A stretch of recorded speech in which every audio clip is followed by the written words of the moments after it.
Class 3 then for race number 9, the second last on the programme. 1200 metres is the trip with two horses making their Hong Kong debuts. Very to see how they get on. Inner Flame heads the list though. Jerry Chow on the top weight, taking £10 off. Roman Turbo is one of those horses I refer to.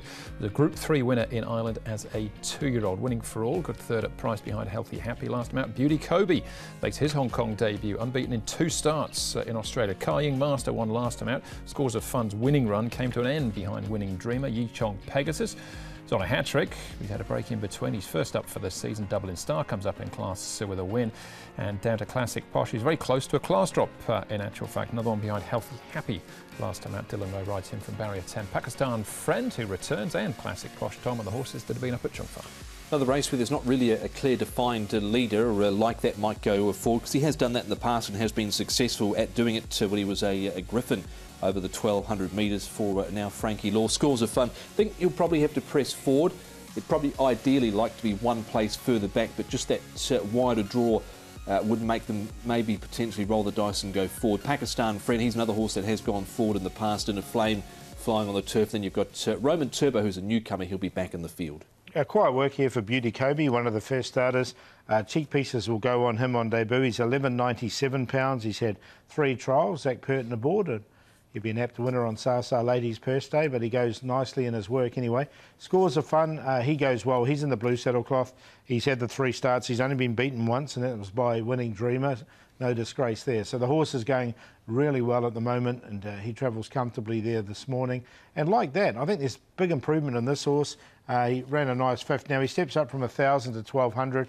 He's by a Keedma feed, so it won't be an issue, and he moves nice as well. Alfred Chan was doing the track work on the morning on him. All right, let's start off with Winning for All here, who was 3rd with Classic Posh further back, and Telecom Fighters as well. Now, this was just Winning for All's 3rd start. He had 1 at the back end of last season, Tom, so a decent effort from him beyond Healthy Happy. Yeah, it was a nice effort. He was sort of 3 back the fence. He had to come off heels, as you saw there, at about the 250 metres. I thought he stayed on quite well there over the final stages. So Classic Posh has been put back up in grade without winning again. Of course, ran a fair race, I thought, last time out, and Telecom Fighters just happy to watch him.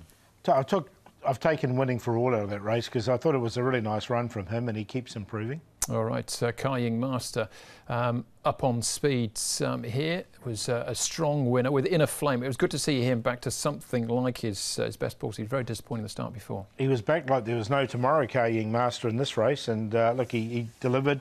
Got the race perfectly run to suit. He's drawn a little bit more awkward in barrier number 8 now, so I'd like to see him do it 2 together. He has had throat surgery in the off-season, this horse, Kaying Master. And you're right about Inner Flame. He fought back a little bit. He's got the £10 claim once again. Yeah, so that's certainly going to suit Inner Flame. Kaying Master have been a fan of this horse in the past, but everyone was keen to jump on last time out, and they got the reward by doing so. All right, Scores of Fun. This was a good race for him in defeat behind Winning Dreamer. And Transcendent, Tom, was one of the many horses lined up for the minor spots. Yeah, I can't catch Transcendent. I think overall since he's been here, he's been a little disappointing. He's had that 1 win, but he's had a few other opportunities as well. He was tiring late, but Scores of Fun since he's been here in Hong Kong has done absolutely nothing wrong. Chased home a smart horse who's unbeaten, Winning Dreamer. This horse has had 2 wins now and a cup and 1 second placing, so he's done absolutely nothing wrong. I think he'll be a big player in this. Yeah, I agree. I think he'll go close to winning, and it was a really nice, and it's a strong race. I mean, Chicken Dance was there in 3rd. Yeah, all right. More winning form to have a look at, though. Dublin Star over course and distance last time out. That was in Class, or this was in Class 4, though, Paul. He's up into Class 3 for the first time. He did a lot of things wrong last season, especially down that straight 1,000. He's a bit of a barrier rogue. He seems to be on better behaviour now, this horse. I thought he flattened out nicely enough in this. He's going to get his chance once again from barrier 6. But this is quite a strong Class 3 race. He had a good run on the trail on this occasion too, and cleared out for an easy win. You would have seen in that replay as well, he certainly resented to having his nose whacked by someone else at about the 200 metres. Yeah, as you would, I think. 2 first starters, and we'll start with Beauty Kobe here, making his debut for David Hayes. Beauty Kobe, David, steps out for the first time in Hong Kong on the weekend. What have you made of his preparation? I thought his 3 trials, he keeps improving. He's got very solid provincial form in Australia, but I'm sure if he kept racing in Australia, he would have been a city class horse. So he gets in on a nice rating for the ability he has. And on Saturday, I would love to produce the first winner for the Kwok family. So, look, I think he'll run very well, but I'm very mindful that no E-horse in Hong Kong has run a place this year. And I'm hoping he can buck the trend. But I'm sure the E-horses will start running well soon. Hopefully he's the first. Is he forward enough to run a decent race, do you feel? I think so, yeah. He look, that last trial was pretty good, and he's trained on well, and he's a horse on the upward trend, I think.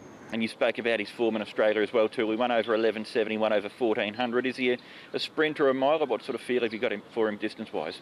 I'm hoping he can sprint well fresh, but I'm sure he'll end up a miler in Hong Kong. Let's Get Tramped, Tom, was his name when he raced in Australia for Paddy Payne. What have you made of Beauty Kobe? It looked good in his outings over in Australia. Did Beauty Kobe, winning at Wangaratta and also Geelong. He was up on the speed in that race there at Geelong and fought on nicely. So interesting addition to Hong Kong. Yeah, definitely. And look, as David Hayes said, he's going to be a miler in time as well. But let's see if he can run a good fresh up 12. All right, that's Beauty Kobe. And the E-horse he refers to as well is the new batch of horses coming through. They take a letter each year. So E is this year's, what's the word I'm looking for? Horses coming in. Yeah, that's something like that. That'll do. Anyway, I think you know where I was going with it. Yichong Pegasus is next, Tom. This was a great season last season, back end, winning his last 2 races. Yeah, and he looked really good when winning over Skyfield. When Skyfield had gone up to go and beat him, he rallied and rallied hard and got the win there. He's put on 21 pounds since his last start outing, and he was finishing off nicely here in this trial. I thought he ran home fairly well, Paul. Yeah, he did, didn't he? I thought it was a nice trial from him. He's only finished further back than second since he's been with the new stable, so he's found a level of consistency there, and he did come out of a nice form race beating Skyfield fair and square last time. He certainly did, absolutely. Scores of Fun's come up as favourite. Paul, surely we saw the winner amongst all those replays there. Yeah, well, I've gone with one we haven't, Andrew, as you know. I think if like that can get his own way in front, at sort of 12s, 13s, or I think he'll start around that price. He could be good each way value, this horse like that. He seems to be on the improve, and he can dictate. Yichong Pegasus, he's done nothing wrong, along with Scores of Fun and Winning for All. I like the way he's improving. 11.984, but happy to go each way on one we haven't seen like that. One we did see, I'm going to make him the best from the program as well. Scores of Fun for John Size and Joe Moreira, gate number 12. I think I'll have to roll the dice and go forward, but he was beaten by a smart type last time out, Winning Dreamer. Yichong Pegasus goes in, Beauty Kobe, and Winning for All, Francis Noy and Vincent Ho, so 8.954. Scores of Fun for me as well. I've included Beauty Kobe. Roman Turbo, quick word on him. The other first start had form behind Armoury as a 2-year-old in Ireland. Armoury ran second in the Cox Plate. Not a direct form line, I know, but he looks like a nice horse all the same. All right, one more race to go. Race number 10 plus all the best bets. That comes up next.